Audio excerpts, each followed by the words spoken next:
অনেক দিন ধরে জিমে যাচ্ছেন, কিছুতেই কিছু হইতেছে না। কঠোর পরিশ্রম করতেছেন, কিছুতেই মাসেল গ্রোথ হচ্ছে না। শেষ পর্যন্ত হতাশ হয়ে জিমে যাওয়া ছেড়ে দিয়েছেন। এইরকম ঘটনা যাদের সাথে হচ্ছে অথবা যারা নতুন জিম শুরু করেছেন তাদের জন্য আজকের এই ভিডিওটি। অনেক সময় ধরে বেশি ব্যায়াম করলে আপনি আপনার ইচ্ছা মতো বডি বানাতে পারবেন না। এই জন্য ব্যায়ামের পাশাপাশি আপনাকে সঠিক নিয়মে খাবার খেতে হবে।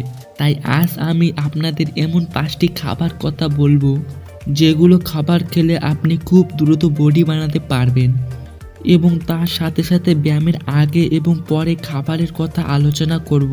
তাই আশা করি ভিডিওটা শেষ পর্যন্ত দেখবেন। প্রথম 1 নম্বরে রেখেছি ডিম।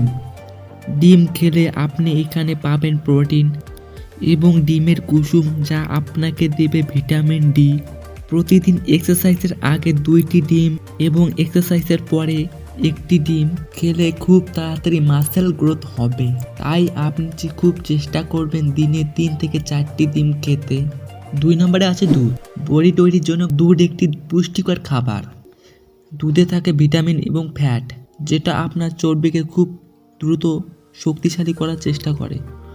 অনেকেই এক্সারসাইজের আগে দুধ পান করে, এখানে আমি বলবো এক্সারসাইজের পরে তোমরা দুধ পান করবে। এক্সারসাইজের পরে দুধ খাওয়া খুব ভালো। নাম্বার 3-এ আসে বাদাম। আপনি যে কোনো বাদাম খেতে পারেন। বাদামে থাকে প্রচুর ক্যালোরি, যা মাংসপেশি বাড়াতে সাহায্য করে।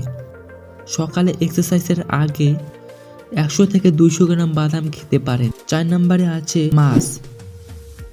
মাছ খেলে টেস্টোস্টেরন হরমোনের মাত্রা বৃদ্ধি করে, তবে মাছ প্রতিদিন না খাওয়াই ভালো। সপ্তাহে 2 থেকে 3 দিন খাবেন। নাম্বার 5-এ আসে কাঁচা ছোলা। 1 মুঠো কাঁচা ছোলা রাতে ঘুমানোর আগে জলে ভিজিয়ে রাখেন এবং সকালে ঘুম থেকে উঠে খাবেন। বন্ধুরা, আজকের এই ভিডিওটি এখানে শেষ করতে চাই। পরবর্তী আবার ভিডিওতে দেখা হবে। সবাই ভালো থেকো, সুস্থ থাকো। খোদা হাফেজ।